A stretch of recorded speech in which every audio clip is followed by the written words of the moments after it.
Kelly McLean. I just wanted to come to you and talk with you briefly about my gratitude challenge.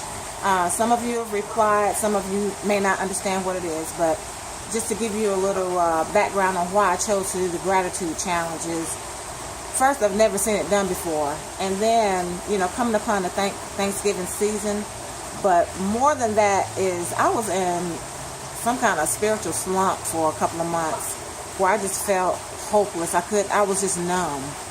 And reflecting back on that, sometimes our attitudes and our body language and in our minds, we can be complaining without saying a word, because whatever your dominating thought is, it's what you're going to project in your body language, and it's what you're going to attract back to you. Whatever that dominant thought is, you're going to act out in some way, shape, or form. So if you're complaining in your heart, but you're really not saying it out of your mouth, you're just going through the motions to get stuff done, but you're not really articulating it or you're not verbalizing it, you're still saying it.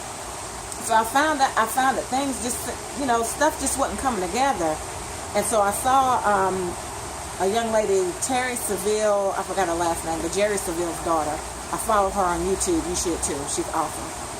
And she talked about being grateful and making a gratitude journal and doing she talked about the testimonies, how she would write the testimonies day to day. And I thought about a couple years ago, I was doing a thankfulness jar. And I was thinking, and that jar was filled by the end of the year. Every day, every time something would happen, and I would remember to put it in that thankfulness jar, and I would put it in there, and at the end of that year, I would go back and look and see everything that God had done. Well, I kind of just forgot about that, because sometimes you can just allow life to get a hold of you and make you think that you don't have enough. That breakthrough you believe for is never going to come. And so for the past, has it been 2 weeks? I think it's been 2 weeks. I've been doing this gratitude thing. So I've been keeping a journal. At the beginning of that challenge, what I did was I wrote down every dream that I had, every desire of my heart, things that I wanted to do, how wealthy I had dreamed of being. Go back to when you were a child and you had no inhibitions about, you had no words coming against you about what you could be and what you can dream. I went back to that place. And so I've been seeing some phenomenal things happen, guys. This law of attraction is real.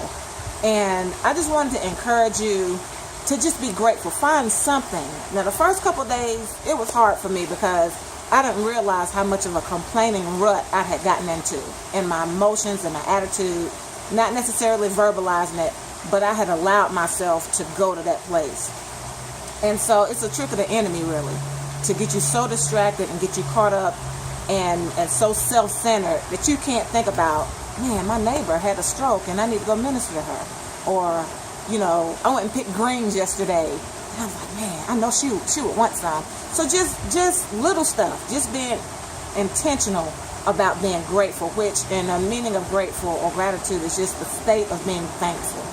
And so I'm not going to stop this challenge. I'm going to keep it going just to make it become a way of life again. And I learned so much just by watching my husband, like over the past year. I'm like, dude, who are you? And who's happy all the time? And who has joy all the time? He's like, well, I do. And I'm like, oh, how we get ladies, like, you looking at him like, whatever.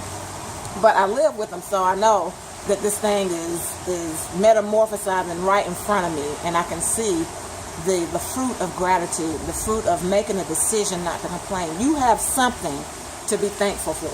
If your house is not what you want it to be, say, Lord, you know what?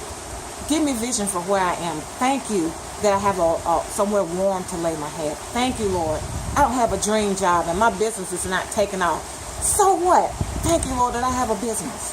Thank you, Lord, that I have children that love. Find something to be thankful for. If you got one pair of shoes, thank God for that one pair of shoes and watch him multiply. Write it down so you can keep track of what he's doing.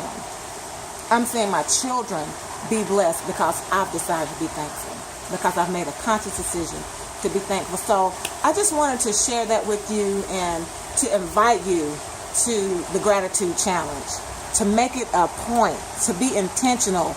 Don't complain about anything. Even though you feel you have a right to, don't do it, because it's an open door for the enemy to come in and snatch your dreams, to snatch stuff that you have legally given him by opening that door through complaining. So without any further ado, give God praise. Just thank him for something.